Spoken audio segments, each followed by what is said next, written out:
Welcome, guys. Financial management. So now we are learning dividend decisions. 8.1 अपन देखने वाले थे MM approach, MM hypothesis for dividends irrelevance theory. Yeah.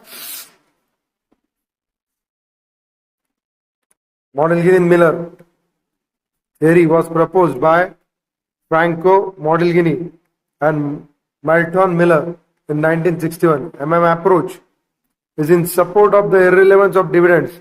That is, firms' dividend policy has no effect on either the price of the firm's stock or its cost of capital. According to MM hypothesis, market value of the equity shares of a firm depends solely on its earning power and is not influenced by the manner in which its earnings are split between the dividend and return earning. Market value of equity share is not affected by dividend size. Under MM hypothesis, there is no meaningful distinction between dividend and share repurchase. They both are ways for a company to return cash to the shareholders. उस हिसाब से distinction नहीं है cash dividend में और share repurchase में.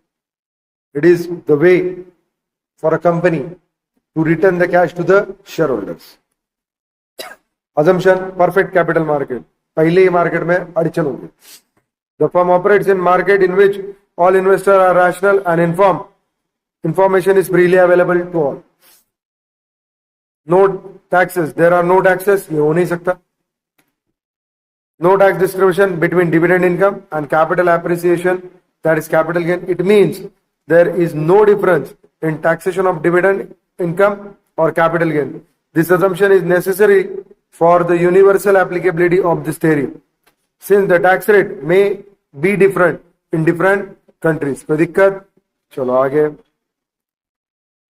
Fixed investment policy. It is necessary to assume that all investment should be financed, though through equity only, since implication after using debt as a source of finance may be difficult to understand. Further, the impact will be different in different cases. There is no flotation or transaction cost. Similarly, these costs may differ from the country to country or market to market. Risk or of uncertainty does not exist. Investors are able to forecast future prices and dividend with certainty, and one discount rate is appropriate for all securities and all time period. ये assumptions है जो काफी मुश्किल है follow होना. ये सुनो, आगे पढ़ो. Situation under MM hypothesis. Read on your own.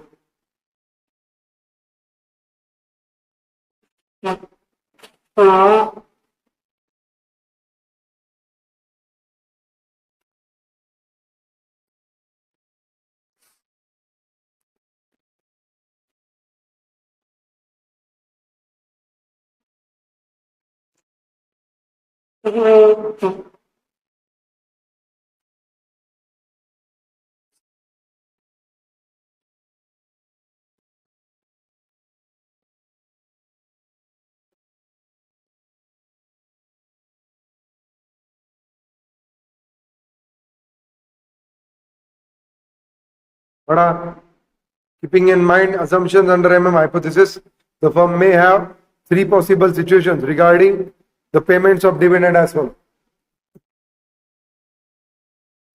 Pehla, the firm pays cash dividend from reserves and surplus. तीन possible situations है regarding payment of dividend. पहला है firm pays cash dividend from reserves and surplus. In this situation, the shareholder receive cash dividend from the firm, thereby reducing the cash balance of the firm. There is only transfer of asset, that is cash, from one pocket to another pocket of the shareholders with no net gain or loss. So payment of cash dividend will also not affect the value of the firm. ऐसा है MM hypothesis का मान. और तीन possible situations दी गई है. हाँ, आगे the firm pays cash dividend from new issue of share. If the firm does not have sufficient cash available for the dividend, it will issue new shares and therefore will use the amount received for the payment of dividend. Here shareholder receive cash dividend but suffer an equal amount of capital loss due to dilution of control over the asset of the company and dilution in a EPS. क्यों? Shares का number बढ़ रहा है, division ज्यादा से होगी. With the increase in the total number of the shares, earning per share will also reduce. Thus, there is no change in the wealth of the shareholders. EPS change होगा लेकिन number of shares भी बढ़ने वाले. ठीक है. उसके बाद firm does not पे एनी डिविडेंड. तीसरा ऑप्शन, पहला ऑप्शन रिजर्व से दे दिया, दूसरा ऑप्शन न्यू इश्यू से दिया और तीसरा option no dividend has been paid. When the firm doesn't pay any dividend but shareholder want to receive cash, then shareholder may sell part of his share or her shareholding in the market. Therefore, the cash received in the hand of the shareholder may be known as homemade dividend.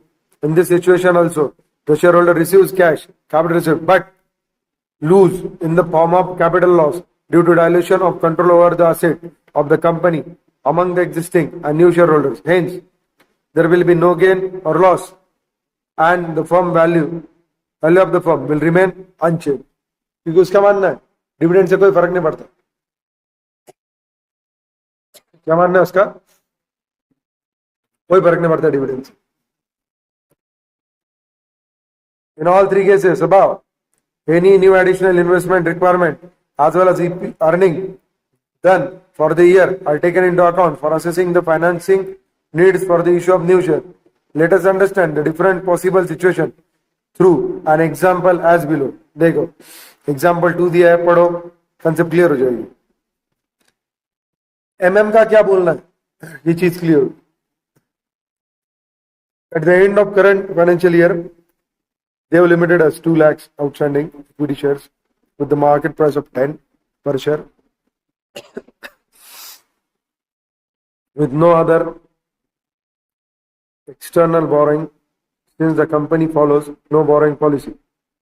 The company has used all its retained earnings for capital expenditure. The company also pays a constant dividend of 3 per share and the cost of capital is 10%. Now, analyzing both the situation, that is when dividend not paid and paid. If the dividend not paid, then the total number of equity share will remain same and as no new shares are issued. क्यों नहीं बेटा? अपने पास boring नहीं, अपन ने पूरा का पूरा retain earning capital expenditure को खर्चा कर दिया है. तो अगर अपन डिविडेंड नहीं दे रहे तो अपना कैश आउटफ्लो नहीं होगा, अपने को न्यू कैश की जरूरत नहीं पड़ेगी, तो न्यू इश्यू नहीं होगा. अगर न्यू इश्यू नहीं होगा तो equity share will remain the same as no new issue of shares. No new shares are issued. Okay. Market price per share is P1 is equal to P0 in bracket 1 plus KE. मतलब growth rate 10% है ना अपना, minus D1. D1 तो 0 है, तो P0 क्या था? 10 रुपया आया ना. Price, basic price plus 1 plus 10%, that is 1.1. So price होगी 11 रुपया. So value of the firm क्या होगी? 11 रुपए इंटू 2 लाख शेयर, 22 लाख. तो 10% का जो इक्विटी शेयर होल्डर का एक्सपेक्टेशन था वो डिविडेंड से नहीं मिला तो कैपिटल ग्रोथ से मिल गया. अरे आया ना नीचे ये.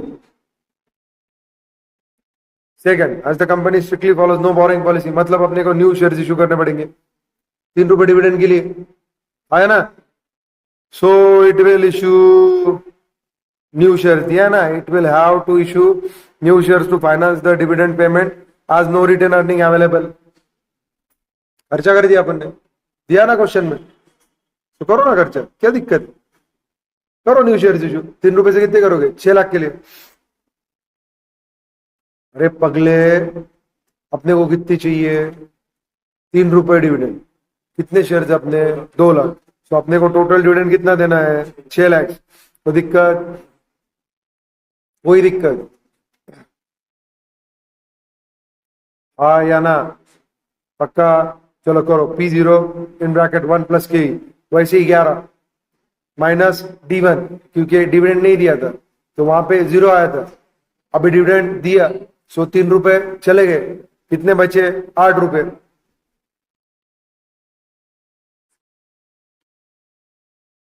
आया ना?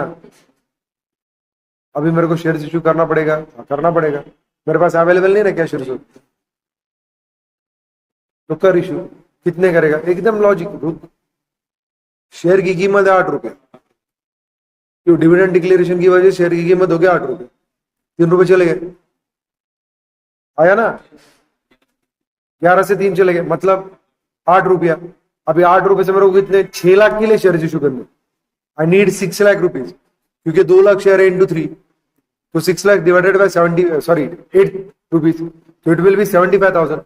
सो मेरा नया इशू रहेगा 75,000 शेयर का। तो अभी शेयर हो गए 2,75,000, 2,75,000 इंटू 8,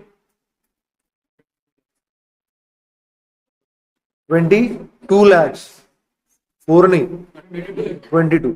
सो शेयर होल्डर का एक्सपेक्टेशन क्या था? 10%, तो मिले ना उनको आई।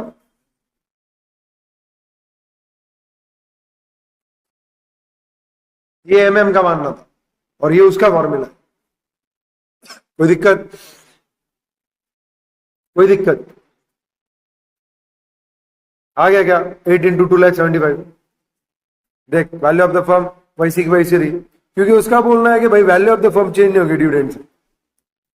तुम दो, नहीं तो न मत दो। और देने के लिए 3 सिचुएशन दिया। एक तो तू तेरे रिजर्व से देगा, एक तो तू तेरे रिजर्व से देगा, रिजर्व नहीं रहा तो न्यू इशू करेगा, या नहीं देगा। देने के लिए अपने पास 2 ही सिचुएशन है ना, एक तो अपने रिजर्व से देंगे कमाई में से बे, या न्यू इशू, या नहीं देंगे। सो उसके हिसाब से तुमने देखा अभी market value of the firm क्या रहेगी? सेम। पहले केस में 11 रुपए से 22 लाख, दूसरे केस में 8 रुपए से 2,75 का 2,75,000 के 22 लाख, सेम हो गया। तो उसने उसको प्रूव किया। Thus, it can be seen from the above example that the value of the firm remains the same in either case. hypothesis is primarily based on the arbitrage argument. वो arbitrage पे बोल रहा है, ये कहीं पे मिल रहा है, कहीं पे छूट रहा है, एक मार्केट से उठा के दूसरे मार्केट में जा रहा है। वो आर्बिट्रेज के बारे में सोच। अरे परफेक्ट कॉम्पिटिशन यार, परफेक्ट मार्केट नॉलेज है हर एक के पास, तो तू नॉर्मल लेवल पे ही चलेगा। Normal profit, super normal profit की बात नहीं आती ना यहाँ पे। तो हर एक सिचुएशन कैसे चलने वाली है उसके हिसाब से, परफेक्ट मार्केट सिचुएशन के हिसाब से चलने वाली। तो ये उसका सोच है, रह सकता ना अलग अलग सोच। सही बात है कि वो 1961 का है, this approach is given in 1961। वो टाइम पे उनका डेवलपमेंट काफी आगे बढ़ चुका था।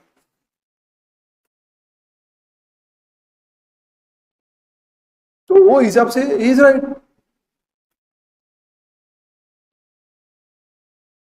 देख, जनरलाइज क्या माना जाता है? तू डिविडेंड दे रही है तो तेरा मार्केट वैल्यू बढ़ेगा, तू डिविडेंड नहीं दे रही है तेरा मार्केट वैल्यू लुढ़केगा। बट इसका मानना वो नहीं, तू डिविडेंड दे मत दे, तेरी मार्केट वैल्यू को कोई फर्क नहीं पड़ने वाला। उसके लिए 5 उसने अजम्पशंस भी दिए, और वो 5 अजम्पशंस को देखने के बाद ही तेरे को पता चलना चाहिए कि दे अजम्पशंस, और उसका फॉलो होना क्या है? डिफिकल्ट है। परफेक्ट कैपिटल मार्केट बोल रहा हूं, is it feasible? Full information is available, everybody is rational, but तुमको थ्योरी सीखना है उसी। तो वो इररिलेवेंस थ्योरी, इररिलेवेंस मतलब डिविडेंड का कोई रिलेवेंस नहीं भाई वैल्यू के साथ। समझा क्या? पूरा कंसेप्ट क्लियर हो गया?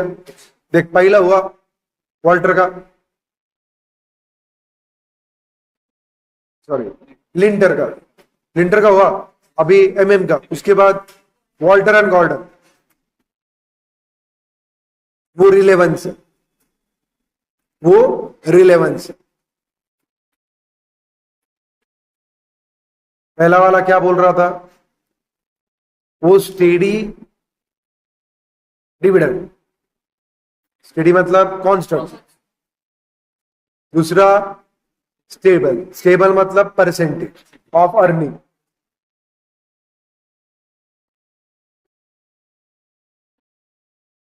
हाँ या ना, वो स्टेप लैडर था, कुछ सालों के लिए मेंटेन करेंगे, बट वो डिफिकल्ट था, तो अपन अर्निंग के परसेंटेज पे देंगे, that will be more better. तो एक एक चीज इस तरीके से नीचे आ रही है।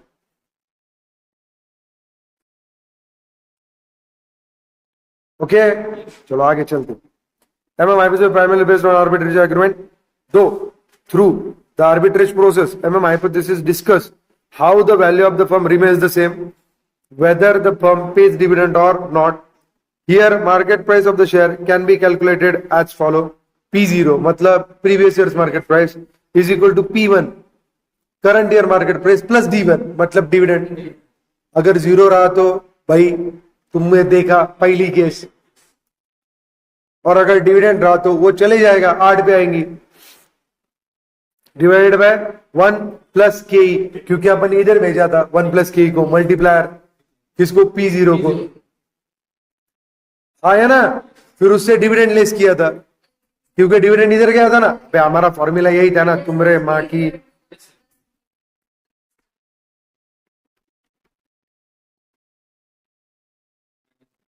D1 यही ऊपर फॉर्मूला यूज किया है ना,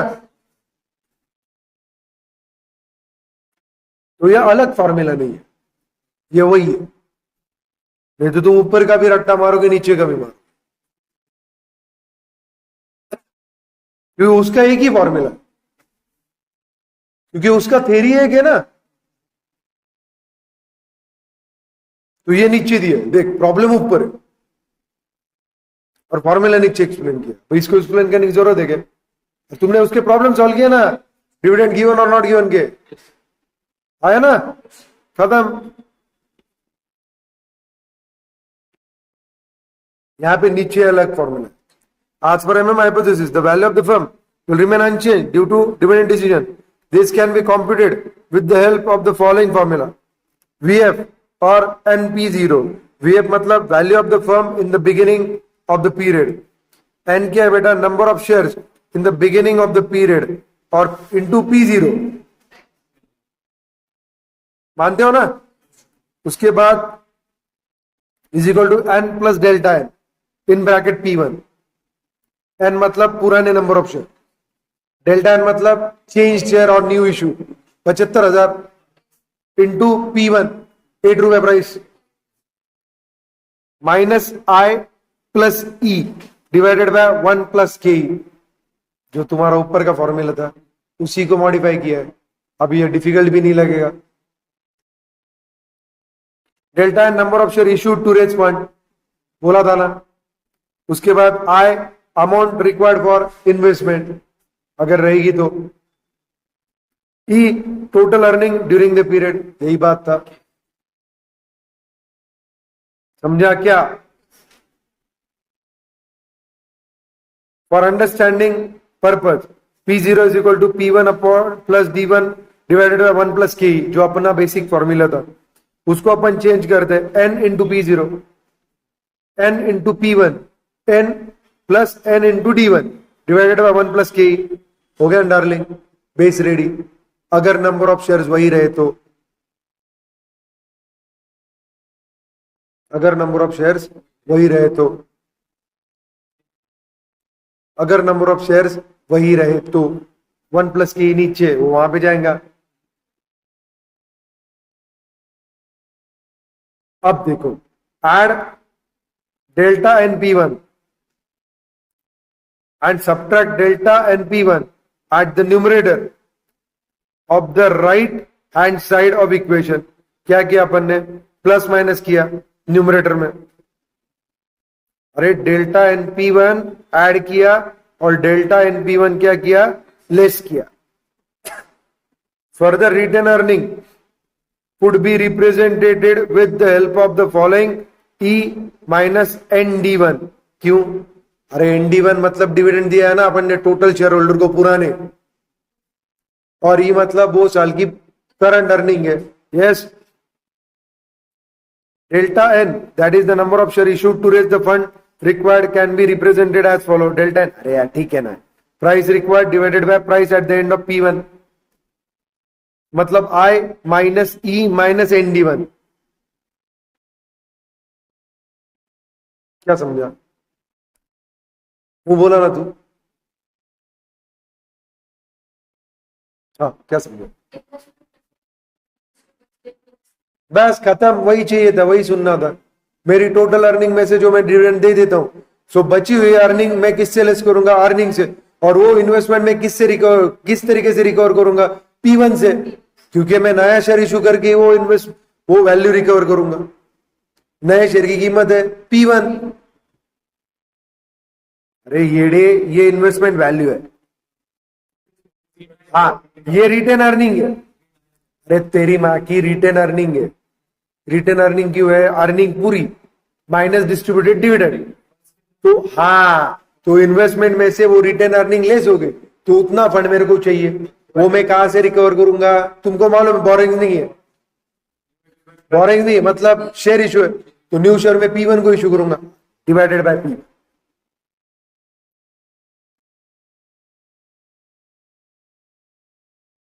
समझा क्या? Thank you. सो इसी को दिया है स्टाइल में, delta NP1 is equal to I minus E minus ND1। तू बोलेगा मतलब अरे P1 को मल्टीप्लाई किया डेल्टा एन को, delta N is new share issue, तो इक्विटी होगा ना साले, वो नए शेयर जो इशू किए इनटू नए शेयर की price.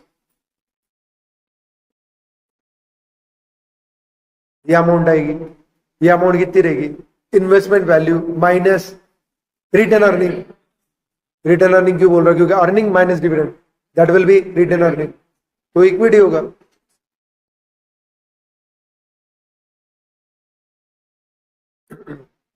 Now putting the value of delta NP1 in the equation, हमें डेल्टा NP1 क्या है बेटा? I minus E minus ND1 in bracket. डाला क्या मैंने?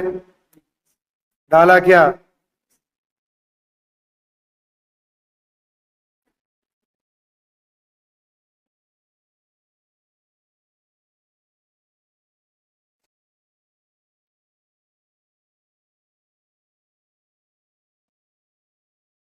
कहां पे डाला है?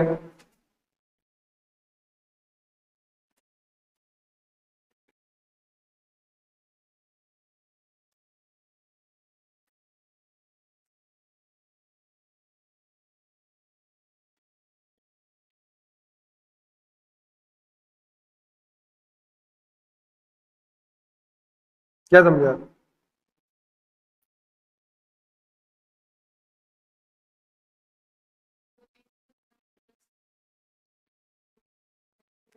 क्या बोली? हाँ हाँ,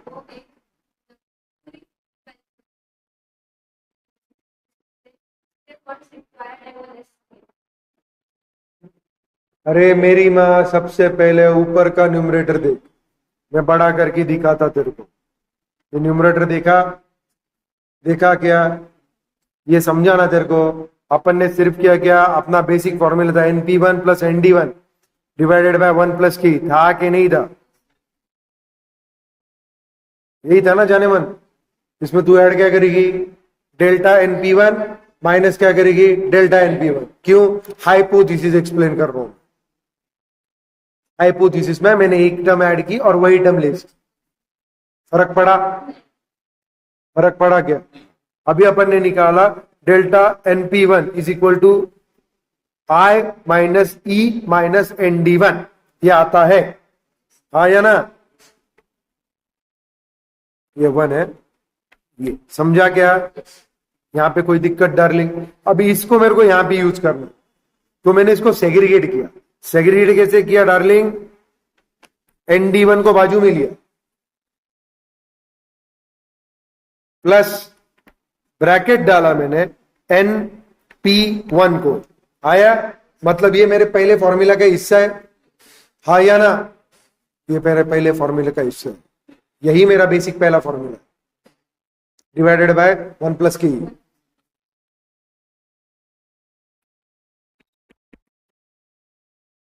ठीक है नहीं जानू? अभी मैं क्या कर रहा हूं, plus delta N B one, जो तुमने बोला एक ऐड करो एक लेस करो, तो मैं एक वैसे ही रख रहा हूं। अब एक ऐड किया तो एक लेस करना पड़ेगा जानू। अभी डेल्टा एन बी वन को ही मैंने क्या इक्वेट किया, I minus E minus N D one.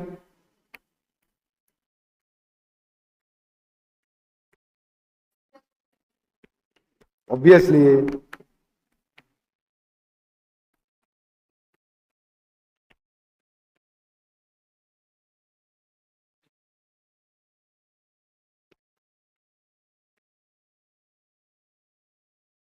ये हुआ है, ये हुआ है। अभी नीचे आओ, देखो वैसे ही क्या, एन डी वन ये क्या, ऊपर एन डी वन देख, N P one delta N P one, bracket complete हुआ, माइनस आई, आया क्या माइनस। अब इसको स्क्वायर ब्रैकेट डालो क्योंकि अंदर का साइन चेंज होगा, ब्रैकेट का हिसाब है ना, मैं पूरी वैल्यू पुट कर रहा हूं ना, I minus in bracket E minus N D one.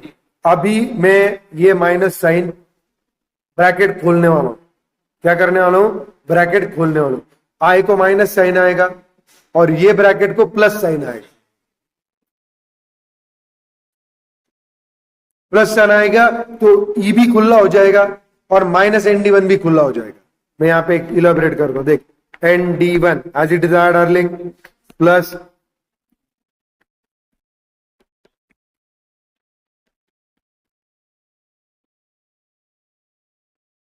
Minus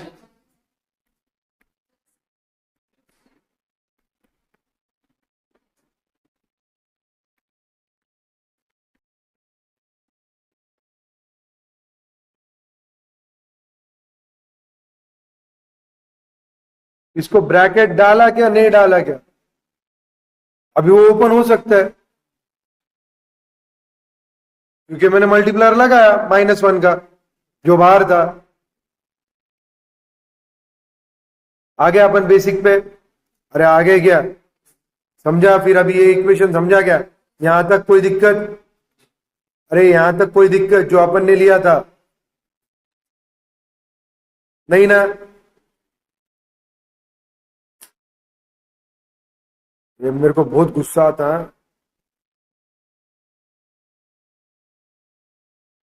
आ गया, ओके समझा क्या, यहां तक कोई दिक्कत? अब क्या करेंगे, अब क्या करेंगे,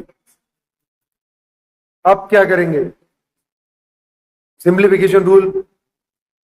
क्या सिंप्लीफिकेशन रूल लगेगी, NP one delta NP one में कॉमन कौन है, पी वन साली, प्राइस, करंट, इशू प्राइस। हाँ तो इशू प्राइस है ना आज की, आज की मार्केट प्राइस, न्यू प्राइस, तो पी वन को बाहर निकाला और delta N plus delta N को ऐड किया, मतलब total number of share 2,75,000।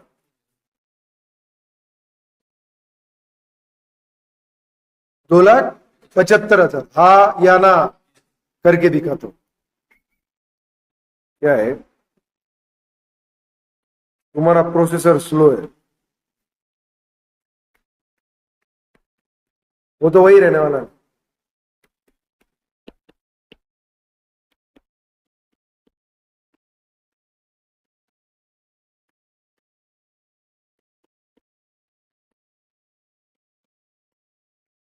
ND one cancel करूं क्या, अब दिखाऊंगा तुमको, हाँ या ना? दे एक लाइन और लिखता है, क्या कहो, एक लाइन और लिखता ना,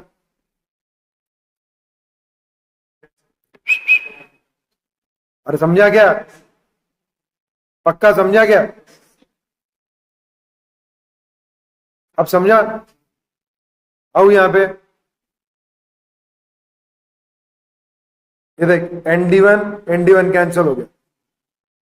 अब रहा, अरे इसने पहले लिया, sorry, N plus delta N मतलब total number of share 2,75,000 plus into 8 रुपया माइनस आई प्लस ई। आई क्या है? Investment value. ई क्या है? Total earning divided by 1 plus K. ये साइड में क्या है? N into P zero. अब करूं मल्टीप्लाई, ये ऊपर जाएगा, आया ना? अरे ये ऊपर जाएगा, ये ऊपर जाएगा तो क्या आएगा? क्या आएगा? बता बता बता, रुक रुक रे, क्या आएगा? काय को सिंप्लीफाई कर रही है मेरी माँ? तूने ऊपर देखा नहीं क्या? 10% से ग्रोथ हुआ था, यही क्या था? 10% था, एन 2 लाख थे, पी जीरो का 10 रुपए प्राइस था, तो तुम्हारी मार्केट वैल्यू आ गई ना बिना डिविडेंड की, and that will be equal to dividend के साथ वाली market value with new investment and earning.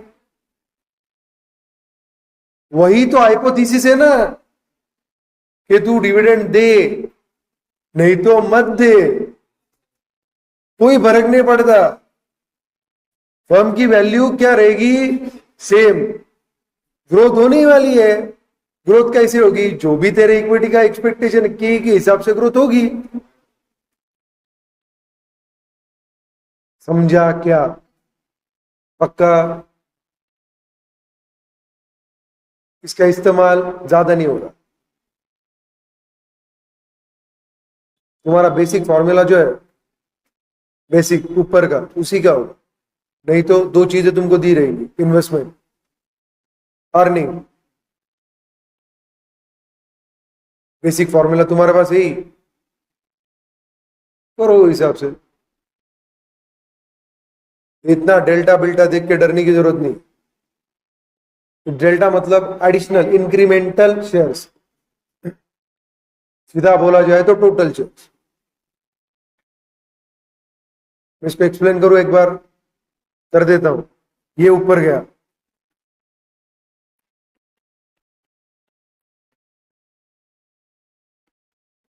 N मतलब old number of shares, P zero मतलब प्रीवियस ईयर प्राइस, 1 प्लस के ग्रोथ रेट तेरे को मालूम है ना, 10%। हाँ या ना? यहां पे एन प्लस डेल्टा एन मतलब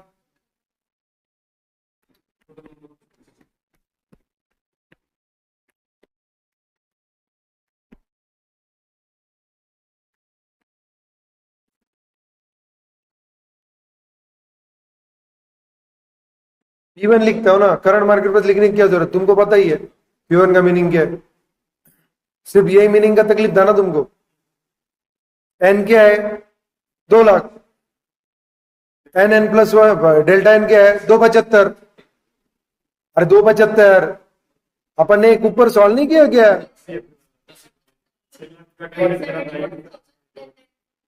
आई प्लस ई दिया ही नहीं है, दिया ही नहीं ना, यहाँ पे जीरो है ना,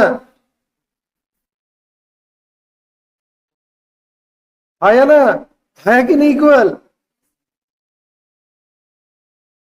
22 लाख, इधर 275 इंटू 8, 22 लाख, आया ना? क्यों? यहां पे माइनस आई भी नहीं है, प्लस ई भी नहीं है। अगर रहता तो एक दूसरे को इक्वेट करता था किसी भी हालत में, और फिर भी क्या आता था? बैलेंस आता था। यही तो बोलना है उसका। New value will be by adding the growth. Rho क्या रहेगी? तेरे डिविडेंड के ऊपर डिपेंड नहीं है।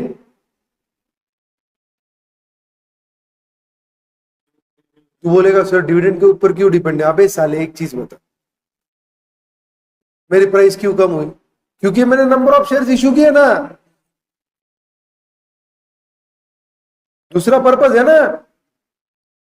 डिविडेंड देता तो मेरी प्राइस बढ़नी चाहिए थी। पर मेरा डाइल्यूशन ऑफ इक्विटी हुआ, इसलिए मेरी प्राइस क्या हुई, बट ओवरऑल वैल्यू क्या रहेगी।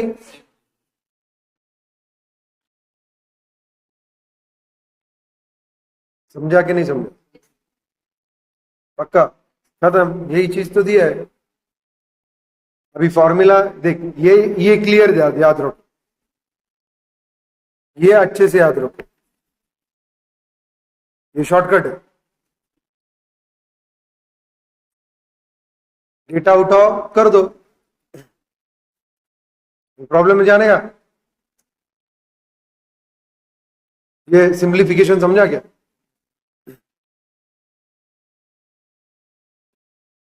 एडवांटेजेस लॉजिकली कंसिस्टेंट है, सही बात है। It provide satisfactory framework on dividend policy with the concept of arbitrage process, सही बात है। Limitation validity of various assumption is questionable, definitely. This model may not be valid under uncertainty, हो ही नहीं सकता, हो ही नहीं सकता। इसीलिए तो अगला मॉडल आया ना, रिलेवेंस थ्योरी वाला। इररिलेवेंट वाला पीछे पड़ गया, उसके बाद क्या आया, रिलेवेंट वाला आया। वो भी एक नहीं आया, दो दो आए। रिलेवेंस है ना, तो किस तरीके से डिविडेंड देता है, रिलेवेंस तो रहेगा ना, वो रिलेवेंस थ्योरी में देखेंगे। Illustration 1, AB Engineering Limited belong to a risk class for which the capitalization rate is 10%. It currently has outstanding 10,000 shares, selling at 100 each. The firm is contemplating the declaration of dividend of 5 per share. Okay, dividend of 5 rupees per share at the end of the current financial year. ठीक है, 100 रुपए selling, 10,000 share 100 रुपए के, capitalisation rate 10% का। It expects to have a net income of 1 lakh and has a proposal for making a new investment of 2 lakh. देख, तेरे पास income भी है और तेरे पास क्या है डार्लिंग, इन्वेस्टमेंट भी, आई भी है, ई भी है। यस और नो? आई कितना है, 2 लाख, ई कितना है, 1 लाख। आई ई है कि नहीं है? Calculate the value of the firm when dividend are not paid. अरे बहुत आसान हो गया, and paid are not paid रहा तो वही पहिलेच मेथड है ना, पक्का श्योर?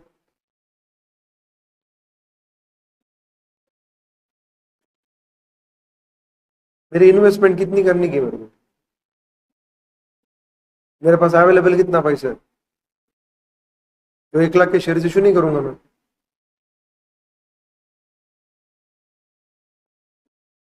करूंगा कि नहीं करूंगा? ये तो मानते हो ना, श्योर ना? चलाओ आंसर में। Case 1, value of the firm when dividend are not paid. तेरे को मालूम है दोनों जगह पे ही आने वाली,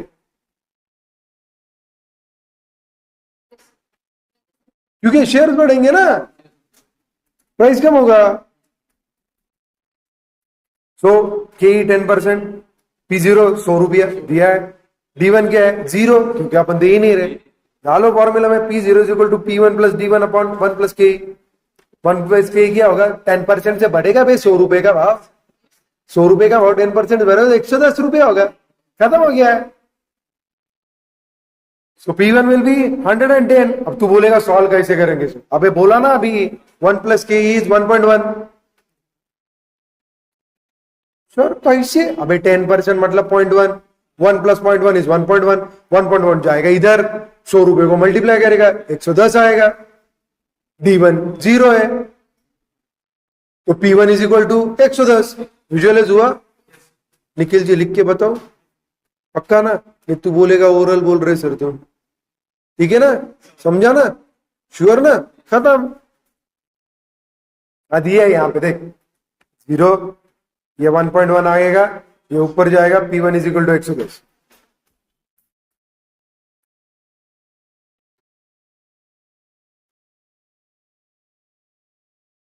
अब ये P1 स्टेप 2 बहुत इंपॉर्टेंट है। 1 लाख अर्निंग है, फंड्स अवेलेबल 1 लाख है, मेरे को करने हैं 2 लाख, मेरे को कितने इन्वेस्ट करने पड़ेंगे बेटा? लाने पड़ेंगे कि नहीं लाने पड़ेंगे? यही बोल रहा था तेरे को। ये सेट 2 है, P1 आने के बाद ही। हाँ या ना? चल डार्लिंग, 1 लाख डिवाइडेड बाय 110,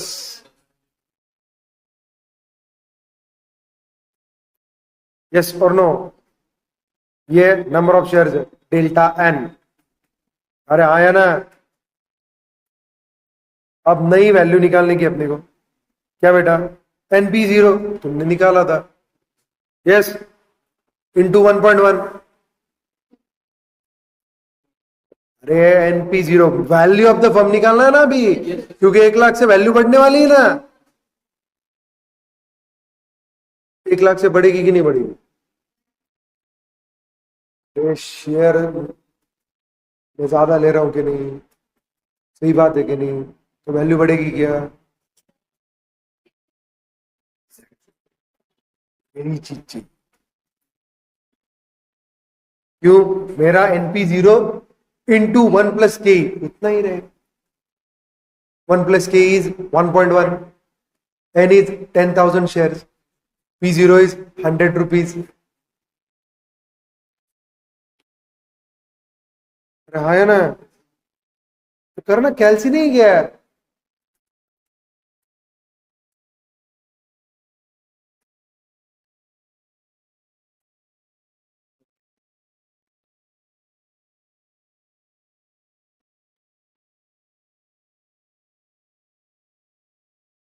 अब बताओ गलती कहां?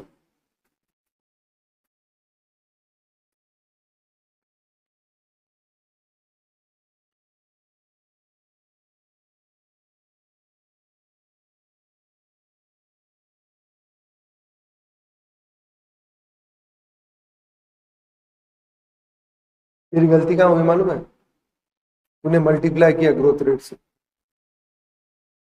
क्यों? तेरी ₹1,00,000 की इन्वेस्टमेंट बढ़ रही है और ग्रोथ रेट से तू डिवाइड कर रही है, और it is equal to NP0।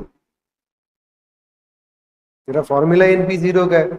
मैंने तुमको ये फॉर्मूला को ब्रैकेट मार के दिया ऊपर, दिया है कि नहीं दिया? आया ना? ये मैंने यहाँ पे मल्टीप्लायर करके डाला, क्यों? तुमको पता चले इसलिए। यस और नो? पर कब मैंने बोला ये? अगर मेरी नई इन्वेस्टमेंट नहीं रही तो।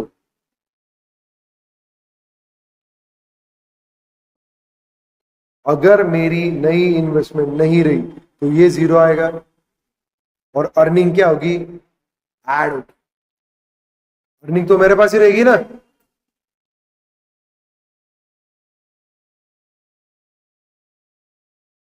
नहीं समझा? ये प्रॉब्लम है, इसमें तेरी इन्वेस्टमेंट नहीं रहती, इसमें तेरी इन्वेस्टमेंट नहीं है, और तू डिविडेंड भी नहीं दे रही है। तेरी वैल्यू ऑफ द फर्म क्या आती थी?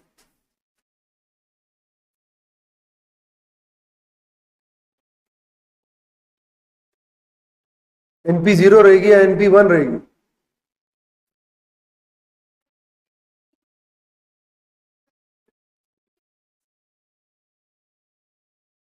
क्यों?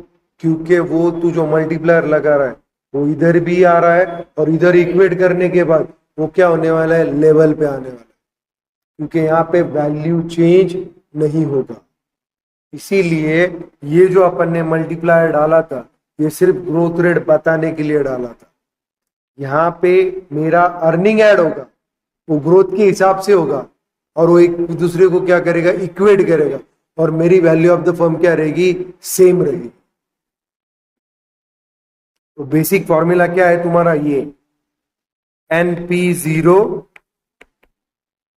Is equal to total shares including new issue, yes, into P1 minus I plus E divided by 1+KE। 1+KE क्या है अपना? 1.1। ये केस में आया ना? यहाँ पे इन्वेस्टमेंट है 2 लाख की, प्लस अर्निंग क्या है बेटा? 1 लाख का। मतलब 1 लाख माइनस हो रहे। अब न्यू शेयर्स इशूड कितने होंगे जो भी तुम करोगे, 1 लाख डिवाइडेड बाय, आया ना।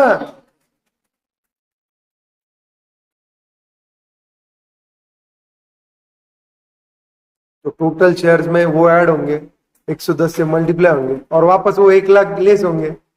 ये वैल्यू में 1 लाख ज्यादा है कि नहीं है? वही अपन लेस कर रहे हैं।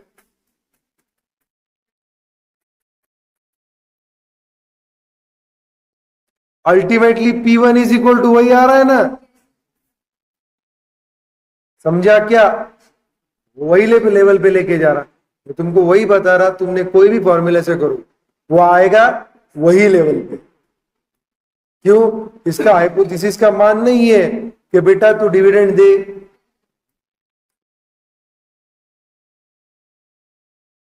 टोटल वैल्यू क्या रहेगी?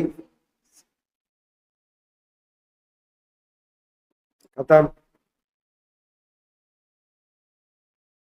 अभी आंसर देख लो, जो मैंने बात किया वैसे आ रहा है क्या?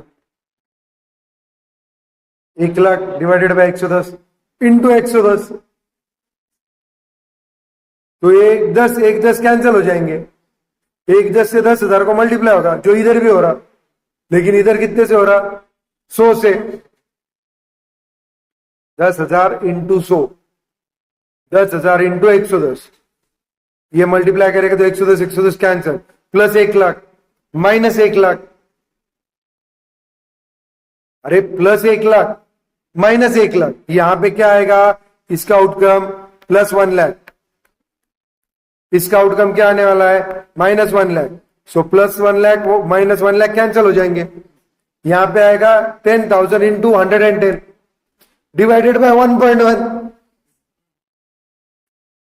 सो मैं 110 को 1.1 से बाद में डिवाइड करता हूं तो वापस 100 आएगा। तो क्या आएगा? 10,000 इंटू 100, यहां पे भी है 10,000 into 100, so it will B 10 lakh. Ultimately एक ही वैल्यू आएगा। तो वैल्यू बढ़ता ही नहीं है इसके हिसाब से।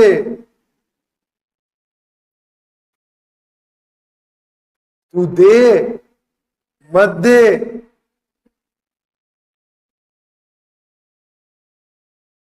हाँ या ना? अभी जाएंगे आगे। अभी कौन सा है? Dividend is paid. डिविडेंड कितना दिया बेटा? 5 रुपया। अब तेरे को भी मालूम है 110 में से 5 चले गए, तो ग्रोथ एक्सपेक्टेड 10 रुपए की थी ना, 10 रुपए में से 5 चले गए, तो अभी भाव कितना रहेगा? 105 आया क्या? कैसे आया बोलना पड़ेगा, पक्का ना? 10 रुपए बढ़ा था, 10 में से 5 डिविडेंड को गए, फिर 5 बचे ग्रोथ में, सो इट विल बी 105। आओ नीचे, 50,000 बचे अपने पास, 1.5 लाख उठाएंगे अपन बाजार से, डिवाइडेड बाई 105, तो 1.5 लाख चाहिए ना अपने को और पैसा इन्वेस्टमेंट के लिए। 1.5 lakh divided by 105 multiplied by 105 formula में। अब जाके यहां पे तुमको दिखेगा, देख 1.5 लाख डिवाइडेड बाई 105, यहां पे देख 10,000 plus 1.5 lakh divided by 105 multiplied by 105, 10,000 को मल्टीप्लाई करे 105 से,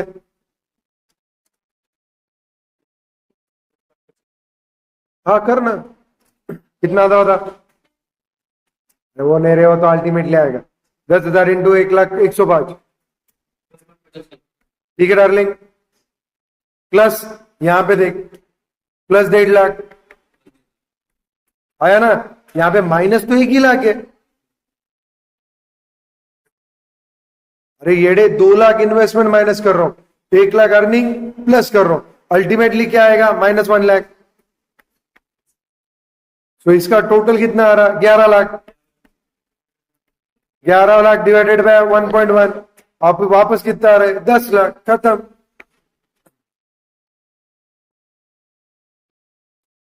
सिर्फ तुमको स्टेप वाइज एक्सप्लेन करना है, अगर क्वेश्चन आए तो।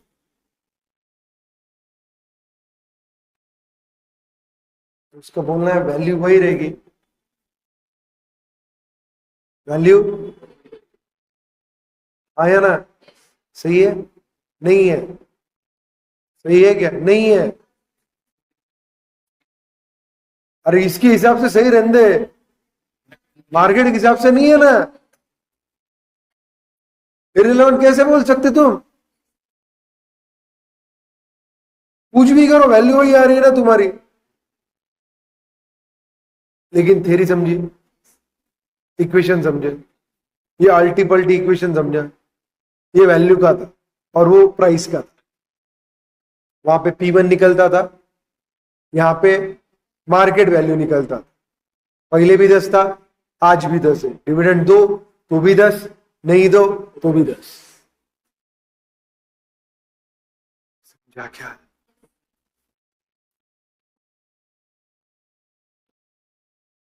Thus, it can be seen from the above illustration that the value of the firm remains the same in either case.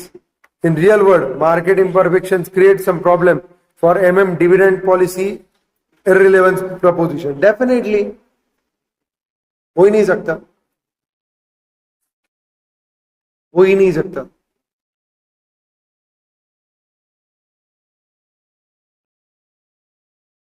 समझाना लेके बहुत हो गया। अभी अपने को 2 थेरीज करना। कौन से 2 थेरीज? रिलेवेंस के। अरे गाने नहीं बज रहे?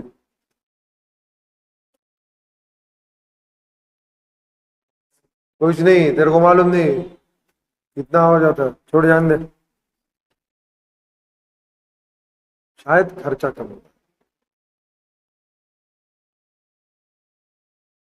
Walter's model, dividend relevance theory. क्या रिलेवेंस मतलब? इम्पैक्ट आएगा, इम्पैक्ट आएगा। अब तुम्हारा व्यू क्लियर हो गया, सेट हो गया। अपने को निकालने का क्या है? P1। ऑब्वियसली उससे क्या निकलेगा? वैल्यू। तो बोलेगा सर वैल्यू, अबे number of shares into price. View clear हो गया। अब व्यू क्लियर हो गया तो ये थ्योरी समझने में डिफिकल्ट नहीं आएगा। उठाओ, खींचो। What is our based on the following assumption? All investment proposals of the firm are to be financed through retained earning only. अब यहां पे चक मार, मतलब तेरी औकात है तो इन्वेस्टमेंट कर, नहीं है चुप बैठ। यही है मतलब, हो गया ना। आर रेट ऑफ रिटर्न, के cost of capital are constant. वो तो अपन मानते, चल ठीक है, ये assumption को अपन ठीक है कंसेंट दे देंगे। परफेक्ट कैपिटल मार्केट्स, ये इसका भी assumption। The firm operates in a market in which all investors are rational and information is freely available to all. Node access, और ये भी वही बोल रहा है, discrimination between dividend income and capital income। Again, उसमें कोई भी डिस्क्रिमिनेशन नहीं है। अगर रहा तो टैक्स, तो वो दोनों का टैक्स रहेगा same. Actually there should be no tax और नो टैक्स डिस्क्रिमिनेशन। देखा पगली, वर्ड में चेंज है, नो टैक्स और नो टैक्स डिस्क्रिमिनेशन। तो मैं वही बोला ना, एक तो टैक्स नहीं, या रहा तो कैपिटल गेन का और डिविडेंड का टैक्स है।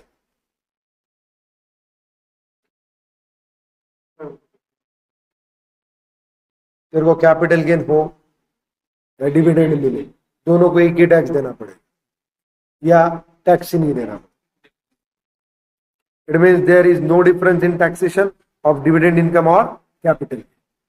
This assumption is necessary for the universal applicability of the theory, since the tax rate may be different in different countries. No flotation or transaction cost, मतलब सब फुकट है, मार्केट में transaction की कॉस्ट नहीं है ना। The firm has perpetual life, वो तो अपन मानती है। कंसिस्टेंसी, एलसी बहुत महंगी वाली चीज है, गिरी ना खत्म हो जाती। तो अपने हाथ पाव को कंट्रोल में, समझा ना। तेरी वजह से दूसरे का नुकसान होगा, अच्छी बात। The relationship between dividend and share price based on the Walter's formula is shown. भाई बहुत आसान है, आर डिवाइडेड बाय की। आया ना। अब सबसे इंपॉर्टेंट चीज, ऊपर एक लाइन लिखी है assumption में, R rate of return and K cost of capital are same नहीं बोला। ये तो हराम खोर, तुम सीधा क्या सोचोगे कि तू डिवाइडेड बाय 1 कर दे, मेरे को मालूम है।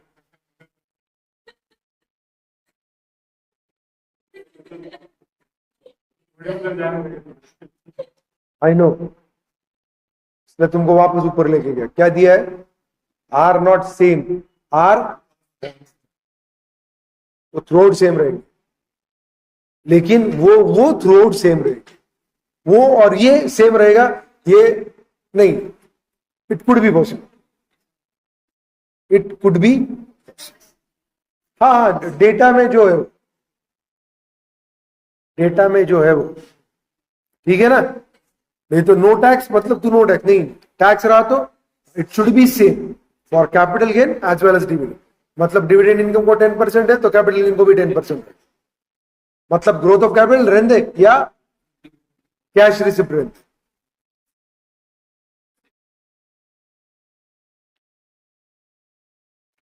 क्योंकि मेरे को मालूम है, तेरे शक्ल से दिखा मेरे को आर डिवाइडेड बाय की, तो ये तो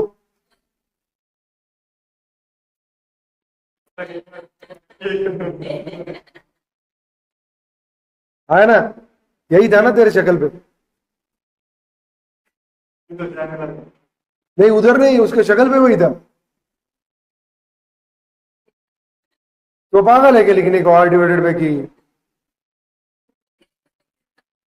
वो लिखते ही नहीं, वो लिखते ही नहीं, है ना।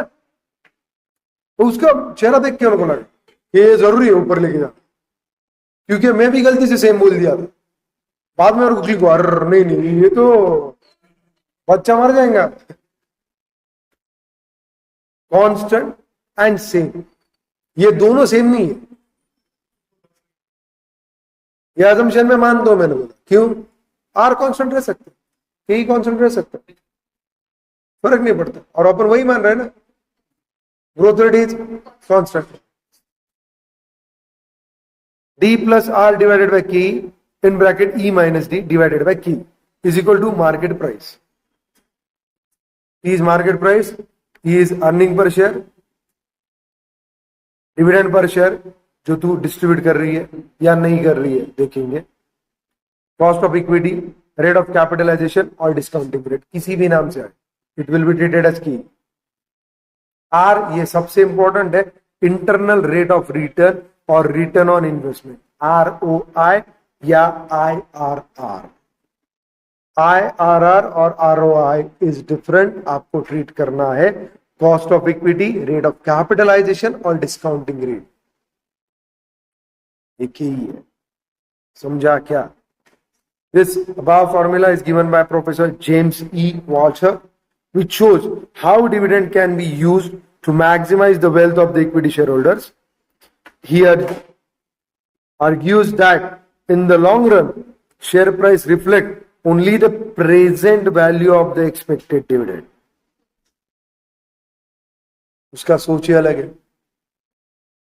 वो क्या बोल रहा है? In long run share price reflect only the present value of expected dividend, retention influence stock price only through their effect on further dividends.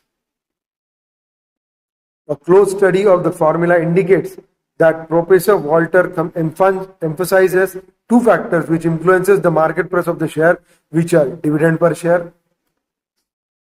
Yes or no? That is D. E minus D अपन ने ऊपर लिखा है। Relationship between IRR मतलब तुम्हारा क्या बेटा, R and cost of capital K, that is market capitalization rate.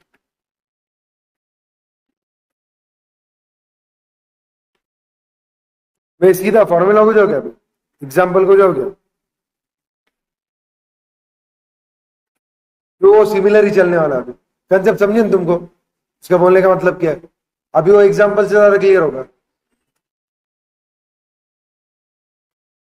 Theory भी पढ़ो, पढ़ लोगे, पढ़ लो ना सालो, आप बोलो ना जरा ओपन माइंडेड होके पढ़ लेंगे।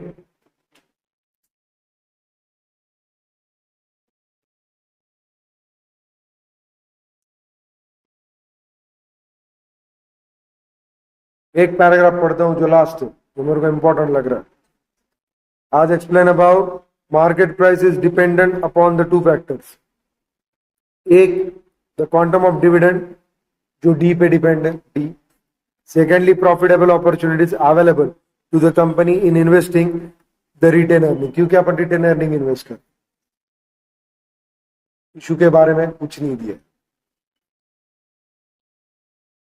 वो सिर्फ रिटेन अर्निंग के बारे में ही बात करें। It is obvious that when a company retains a part of its profit, it has to think in terms of the cost of such retention.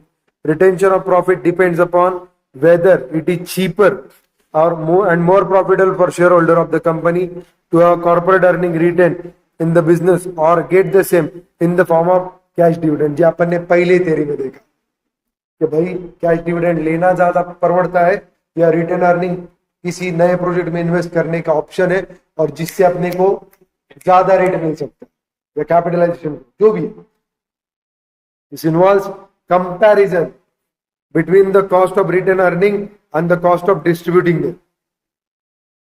The cost of return earning therefore involves an opportunity cost, that is the benefit which shareholder forego in the terms of leaving the funds in the business। मतलब मेरा पैसा तू इस्तेमाल कर रहा है, मैं opportunity cost ले रहा हूं तेरे को यूज करने को दे के, नहीं तो मेरे कैश मेरे को दे दे। तो नेचुरली छुपे नहीं मोर जाओ नीचे, अब ज्यादा क्लियर होगा। आईआरआर के ऑप्टिमम पे आउट, ग्रोथ अगर रही तो आर इज मोर देन के। कांस्टेंट रहा तो सेम, तू बोलेगा क्यों, अबे फिर ऊपर 1 हो जाएगा, ई माइनस डी तुम्हारा फॉर्मूला। नए शेयर तो मैं इशू कर ही नहीं रहा हूं,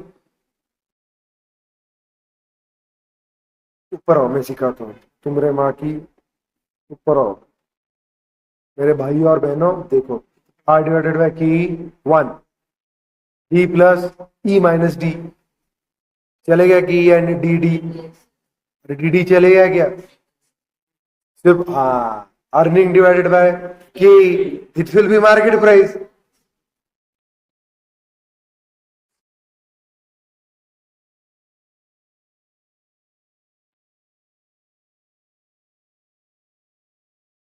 ठीक है अंदर भाई। तो वहां पे क्या बोला है, कांस्टेंट डिक्लाइन कंपनी। देख, as we know that Walter's approach consider two factors, following can be concluded from this model। पहले कॉलम के नाम पढ़ो, पहला कंपनी दिया है, then condition of R versus K, correlation between size of dividend and market price of share, optimum dividend payout ratio। if growth रहा, R is greater than K रहा, तो relation between dividend and market price of share क्या है, negative है, and optimum dividend pay out ratio 0 है। क्यों, दूसरा भी पढ़ते, कांस्टेंट से तुमको ज्यादा रिलेट होता, कंपनी क्या है, कांस्टेंट। अरे हाँ है ना,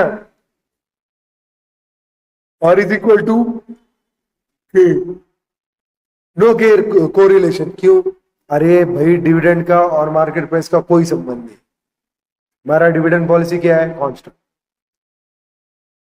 R is equal to K, आया ना। एवरी पे आउट रेशियो इज ऑप्टिमम, क्या बोला था,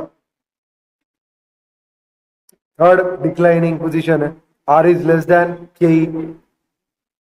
कॉस्ट ऑफ इक्विटी से मेरा IRR क्या आ रहा है, कम आ रहा है, आया ना। मेरी कॉस्ट ऑफ इक्विटी बढ़ी है IRR से, मतलब कॉस्ट बढ़ी है IRR से, सो पॉजिटिव आएगा डिविडेंड और मार्केट प्राइस का relation. Optimum dividend pay out ratio कितना रहेगा? 100%। क्यों? नीचे देखो, growth oriented company, in this condition company is able to invest utilize the fund in a better manner. क्यों? डिविडेंड नहीं दे रहे, डिविडेंड नहीं दे रहे, आया ना? या ज्यादा रिटर्न अर्निंग रख रहे, इधर इन्वेस्ट कर रहे हैं नए प्रोजेक्ट्स में। Therefore, shareholder can accept low dividend because their value of the share would be higher. नीचे declining company. In this condition, a company is not in a position to cover the cost of capital. Definitely दिया है मैंने. Therefore, shareholder would prefer a higher dividend so that they can utilize their fund elsewhere in more profitable opportunities. तेरे पास रख के फायदा ही नहीं ना साले। IRR लेस देन की है कॉस्ट ऑफ इक्विटी, मतलब तेरे को देखिए क्या फायदा है, मैं दूसरी जगह पे लगा के ज्यादा कमाऊंगा, मेरे को मेरा डिविडेंड दे दे। ग्रोथ में क्या है? ग्रोथ में क्या है? IRR ज्यादा है, आया ना? तो भाई ग्रोथ होगी कि नहीं होगी? पक्का? श्योर ना? खत्म, कांस्टेंट भाई, टेंशन ही नहीं उसको, टेंशन ही नहीं है, आया ना?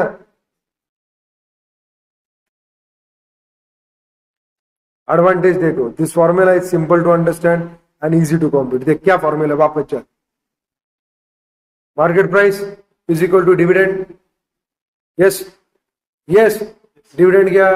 पर share, plus R divided by K. R क्या है बेटा? इंटरनल रेट ऑफ रिटर्न या रेट ऑन इन्वेस्टमेंट, जो एक्सपेक्ट कर रहा हूं मैं। के क्या है? Cost of equity, in bracket E, EPS minus D, dividend DPS divided bye के। तो ये मेरा कैपिटलाइजेशन है, एक ही फॉर्मूला दिया है, ज्यादा कुछ दिया है क्या? चलो फिर आगे, कोई हाइपोथेसिस नहीं, एक्स्ट्रा खींचतान नहीं, डेल्टा एन ऐड करो, डेल्टा एन माइनस करो, कुछ नहीं। और वो करके भी क्या आने वाला है? क्यों नहीं बे? दिया है ना उसने, मेहनत किया उसने। It can invest different possible market price in different situation and consider internal rate of return, market capitalization rate and dividend payout ratio in determination of market value of shares. Definitely EPS आ रहा, DPS आ रहा, R आ रहा, KE आ रहा, तो ये चार आ रहे ना। Limitation: this formula does not consider all the factors affecting dividend policy and share price. Moreover, determination of market capitalization is difficult. Further, the formula ignores such factors as taxation, various legal and contractual obligation, management policy and attitude towards the dividend policy and so on. Illustration 2, please read. Z Limited around 10 rupees per share, EPS है, capitalization rate and rate of return on investment, they capitalization 10% है, and rate of return on investment ROI मतलब R, ये R है, ये KE है, ये सुनो, ये E है। Determine the optimum dividend payout ratio and the price of the share at that payout. Optimum payout क्या है बेटा? would 0, देख, since R is more than KE, तुमने ऊपर देखा था ना, तुम्हारे यहाँ पे टेबल में दिया है, R is more than KE, ऐसे टाइम पे क्या है? Optimum dividend pay out ratio क्या रहेगा? 0, क्योंकि ग्रोथ ओरिएंटेड कंपनी है, जो आएगा इन्वेस्ट करेंगे।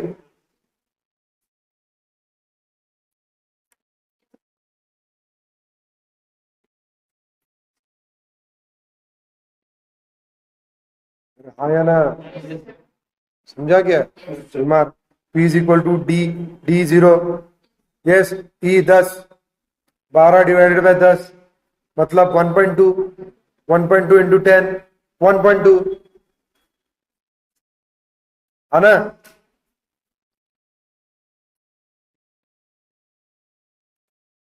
12, 12, 12, 12 divided by 10%. So price, market price will be 120. The optimality of the above payout ratio can be proved by using 25%, 50%, 75% and 100% as payout ratio. Comparison दे रहे हैं वो, आया ना। 25% दिया तो ₹2.5 दे रहा हूं मैं, कर कैलकुलेट। ₹2.5 प्लस 1.2 का मल्टीप्लायर है, क्यों टेंशन ले रही है, निकाला ना ऊपर, इंटू 7.5। अरे करना 1.2 इंटू 7.5, 7.5 प्लस 2.5 डिवाइडेड बाय 10%। हाँ, अब 50% से जाऊं, चला ₹5 माइनस किए तो 1.2 इंटू 5, 6 प्लस 5 डिवाइडेड बाय 10%, 110, 75%। चल जा 7.5 इंटू 1.2, सॉरी 2.5 बचेगा 2.5 ना। हाँ, 2.5 इंटू 1.2 3 आया। अरे ये डे 1.2 इंटू 2.5 3 आया क्या, 3 प्लस 7.5 डिवाइडेड बाय 10%, 105। तो साले मार्केट कैपिटलाइजेशन कहां पे जाता है, पहले इसमें 120,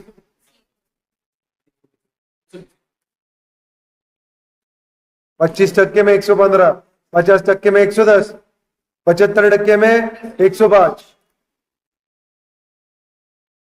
100% लिया तो वो 100% रहेगा ना, जो आया वो दे दिया, तो क्यों बदलेगा, कैपिटल ग्रोथ क्यों मिलेगी, है ना। खत्म। तुम तकलीफ बहुत देते रहे मेरे को, जल्दी जल्दी नहीं समझते यार। हो गया क्या, अगला illustration 3, net profit 30 lakhs, outstanding 12% preference shares, वो भाई 12% fix rate, 100 lakhs। Number of equity share 3 lakh है। रिटर्न ऑन इन्वेस्टमेंट 20 आर, सीधा लिखो आर। तुमने अगर इसमें कंफ्यूजन किया ना तो खत्म हो जाएगा। और के ही नीचे दिया है 16, यही सेम केस है ऊपर वाली, नहीं है। अरे आराम खोर, आर इज मोर देन के ही, तो ग्रोथ वाली कंपनी है कि नहीं है।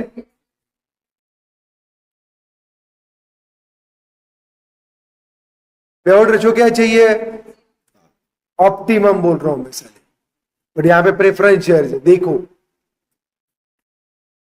Compute the approximate dividend pay out ratio so as to keep the share price at 42। देख यहां पे शेयर प्राइस दिया, मतलब पी का प्राइस दिया तेरे को 42, तो आसान हो गया ना, पी का प्राइस दिया 42, डी निकालने का है। आर मालूम है 20, के मालूम है 16, 20 डिवाइडेड बाय 16 ऊपर, यस इन ब्रैकेट ई दिया है क्या, दिया है ना, कितना है 30 लाख रुपया। अरे ऊपर आसानी, अर्निंग कितना पहले लाइन में, यहां पे वो भी लिख देता तुम्हारे लिए, आया 30 लाख। इधर रुक रुक, आउटस्टैंडिंग 12% शेयर्स कितने हैं, 100, टैक्स है ही नहीं, अजम्पशन है, आया ना। सो 100 लाख पे 12 मेरे बाप को देने पड़ेंगे, बचे हुआ रहेगा इक्विटी के लिए।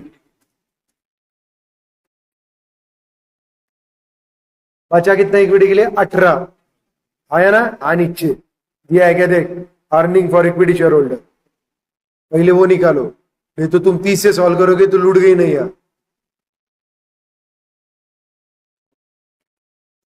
समझा ना, 18 आया है ना, ये टोटल अर्निंग है। तेरे को ईपीएच चाहिए, नंबर ऑफ शेयर दिए ना, हाँ दिए, सो 18 लाख डिवाइडेड बाय 3 lakhs, हाँ ये आया ना, सही बात है ना। दिस इज अर्निंग ओवरऑल, आया ना। उसके बाद ये डिविडेंड जाएगा, फिर जो बचेगा these are number of share holder. So EPS क्या आएगा, 18 lakh divide by 3 lakh, it will be 6 rupees per share.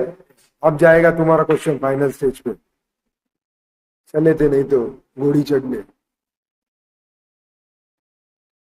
पहले इनपुट निकालो, फॉर्मूला बहुत चिल्लर है। इनपुट निकालते टाइम गलती होगी ना तो 6 मार्क चले जाएंगे, जो 4 मिनट में मिलने वाले।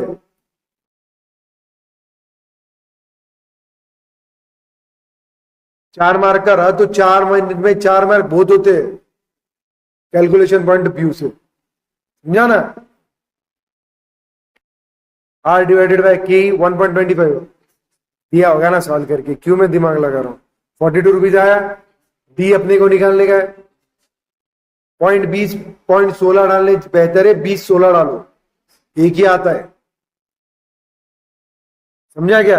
हाँ, नीचे अपन परसेंटेज से डिवाइड करेंगे सर, यही है। सो बेटा 20-16 डी, अब मेरे हिसाब से 16 डी, मैं वो पूरा लिया ना 20/16 प्लस 1.2। ये क्यों कर रहा हूं मैं, ये नहीं करने का मेरे को, वो घुमा के किया, मैं सीधा सॉल्व कर दूं क्या। चलो डाल दो इक्वेशन, हाँ यही इक्वेशन है ना, इसको ही लेके जाते आगे। देख बहुत सीधी सी चीज है, 16 डिवाइडेड बाय 100 है मेरे पास, उसको मल्टीप्लाई कर सकता हूं। तो मैं सिर्फ सॉल्व क्या कर रहा हूं, देखो आसान चीज बोलता हूं, डी प्लस 1.2 इन ब्रैकेट 1.25 ना साले, 6 माइनस डी।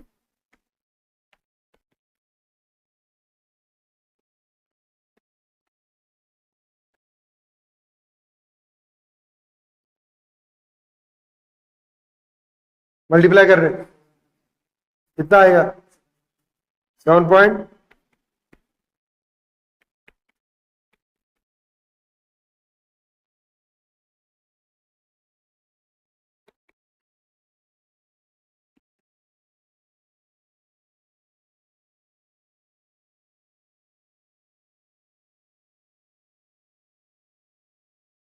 1 डी में से 1.25 डी गया, 0.25 डी बचेगा।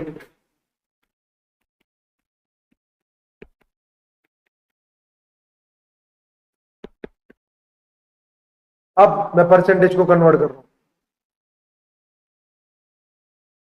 16 डिवाइडेड बाय 100, उसको ऊपर मल्टीप्लाई करूंगा तो बेटा 7.5 इंटू 100, 75 नहीं 750।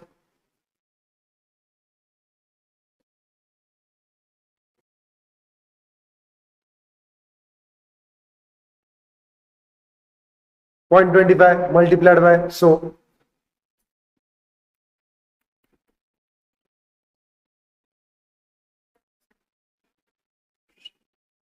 सोलह इंटू 42,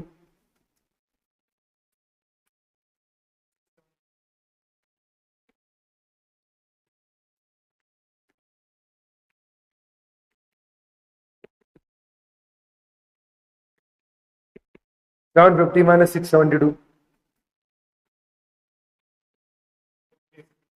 कितना। ये गलत हो रहा है क्या, कहां पे गलती हुआ।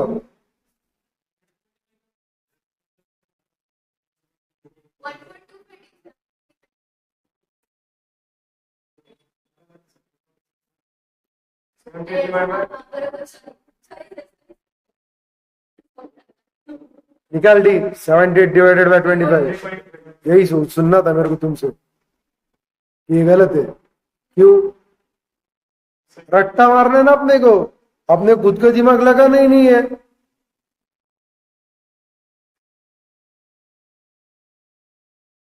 कितना आया डी बता, डिवाइड करने के बाद 3 पॉइंट आ गया क्या, डिविडेंड आ गया क्या। अभी डीपी रेशियो निकालने का है तुमको, ये डीपी रेशियो मत देखो 52% सालो, पहले देखे डीपी रेशियो, मेरे को मालूम है तुमने क्या देखे, डी नहीं देखे तुमने डीपी रेशियो देखे, डीपीएस अपॉन ईपीएस, ईपीएस है तुम्हारे पास 6 रुपये आया ना, सो 3.12 डिवाइडेड बाय 6 इंटू 100, 6 रुपए से ऊपर है, 3 रुपए से ऊपर, 50% से ऊपर, निकालो 52%, 12 पैसा है ना, 2% है, खत्म। This is DP. आया क्या, आया क्या, खत्म हो गया। Gordon's model, according to Gordon's model, dividend is irrelevant and dividend policy of a company affects its value। ये और अपग्रेड है। assumption of Gordon model देखो, this model is based on the following assumption: firm is an all equity firm, no debt। औकात नहीं ना, कोई कर्जा नहीं दे रहा उसके फर्म को, मतलब हमको डेट नहीं है, सही बात है ना। IRR will remain constant, भाई कांस्टेंट था सेम में, because change in IRR will change in the growth rate and consequently the value of the firm will be affected, hence this assumption is necessary। definitely वो अगर change हुआ तो expectation change हो रहा है, value तो change होगी ना। IRR क्या कर रहा है, NPV 0 कर रहा है, IRR अगर चेंज हो रहा होगा तो NPV चेंज होगा, आया ना, तो वैल्यू तो चेंज होगी ना। KE will remain constant definitely because change in the discounting rate will affect the present value, definitely PV factor change होगा इससे, और IRR से NPV चेंज होगा, तो मार्केट प्राइस तो बदलेगी ना, इसलिए दोनों क्या चाहिए, कांस्टेंट चाहिए। Retention ratio B, once decided upon it's constant, that is constant, dividend payout ratio will be followed। growth rate G is equal to BR, जो अपन ने देखा था, is also constant since retention ratio जो ऊपर अपन ने constant पकड़ा है, and IRR मतलब R definitely remain unchanged, and the growth which is function of these two variable will remains unaffected। if KE is greater than growth, this assumption is necessary and based on the principle of the series of sum of geometric progression for n number of years। all the investment proposals of the firm are to be financed through the retained earning only। क्यों अपन loan नहीं ले रहे, loan नहीं ले रहे तो अपन retain earning, देख new issue नहीं है, तूने लोन नहीं ले रहा मतलब तू बोल सकता मैं न्यू इश्यू करूंगा, ये बोल रहा न्यू इश्यू भी नहीं, it is through retain earning only. समझा क्या। अभी फॉर्मूला देखो, P0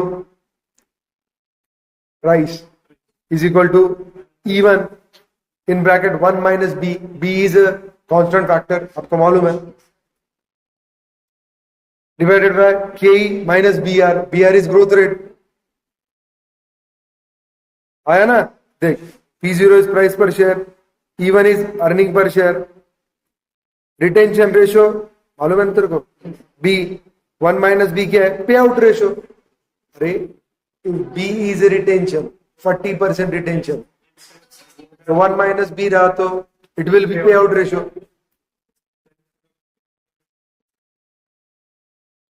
KE cost of capital, R is IRR and BR is growth rate, decide हुआ ना अपना। B is retention ratio and R is IRR, ऊपर दिया है ना।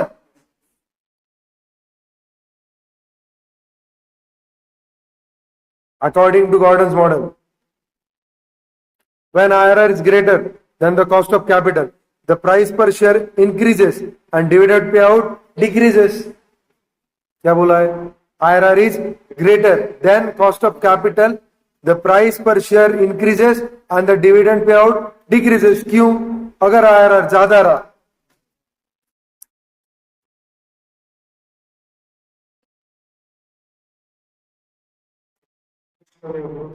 अगर IRR ज्यादा रहा than cost of capital. The price per share increases क्योंकि dividend payout ratio decreases.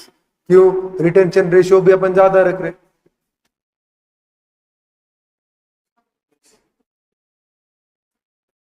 Growth rate है ना, बीआर है.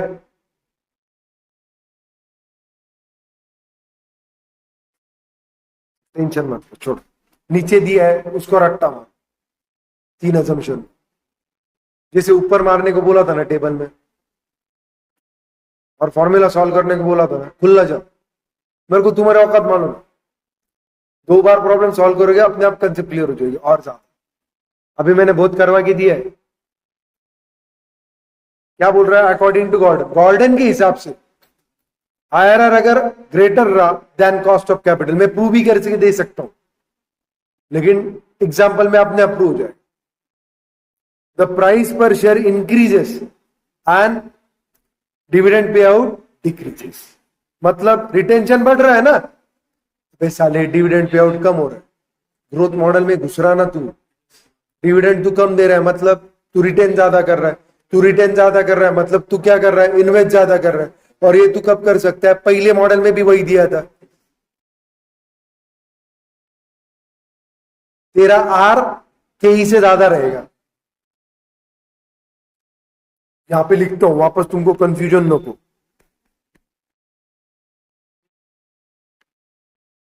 तो नीचे वही टेबल दिया ना, वही टेबल ऊपर भी था, वही टेबल नीचे भी है, सेम टेबल है. On the other hand, when the IRR is lower than the cost of capital, price share per share decreases and dividend payout increase. क्यों? लोग बोलेंगे भाई मैं मेरे हिसाब से इन्वेस्टमेंट करता ना, तू मेरे को जितना चाहिए उतना नहीं आ रहा. अरे आया ना, आर इज लेस देन की. सो optimum dividend pay out ratio क्या रहेगा? 100%. भाई मैं मेरे हिसाब से इन्वेस्टमेंट करता, तू कहीं को झक मार रहा मेरे लिए. Thank you. शेयर होल्डर वही बोलेगा ना, ए भाई तेरे को समझ रहा मैं क्या बोल रहा हूं? तेरे मेरे पास 10 लाख रुपए पड़े रिटेन अर्निंग करके, मैं तेरे को अगर ज्यादा दे पाऊंगा तो ही तू सेटिस्फाइड रहेगा. तू बोलेगा ठीक है डिविडेंड पे आउट कम करो, कोई दिक्कत नहीं भाई, ऐसा यूज करो. क्यों? मेरे को ग्रोथ दे रहे तू, प्राइस बढ़ रही ना, आर इज मोर देन की. तुमको रिलेशनशिप आर आया यही 12%, ये प्रेजेंट वैल्यू. अभी मेरा एनपीयू 12% को 0 आ, तो मेरा आर क्या है? आईआरआर क्या है? 12%. इन्वेस्टमेंट डिसीजन पढ़ा क्या मैंने सीखा? अगर के 12% और वो टाइम पे मेरा एनपीवी 0 आ रहा, इसका मतलब मेरा आईआरआर भी क्या है? 12%. आर इज इक्वल टू के बीच वाली सिचुएशन. अगर मेरा के 18% और मेरा एनपीवी माइनस में जा, तो मैं आईआरआर निकाल रहा हूं वो 15% पे आ रहा है. नहीं 12 था ना मेरा, 12. तो मैं क्या बोलूंगा? मेरे भाई मेरा इन्वेस्टमेंट खुद करता है, तू टेंशन काहे को ले रहा? हाँ या ना? पक्का? श्योर?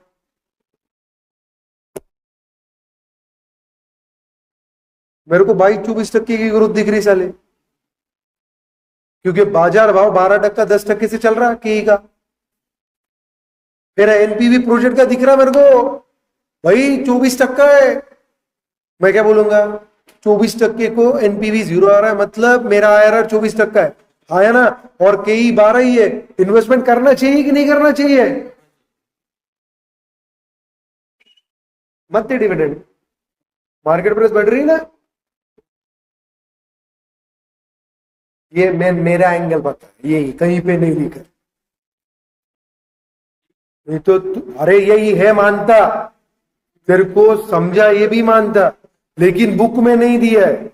ये मैं मेरा ओपिनियन दे रहा हूं, ये मैं खुद का ओपिनियन दे रहा हूं आपको,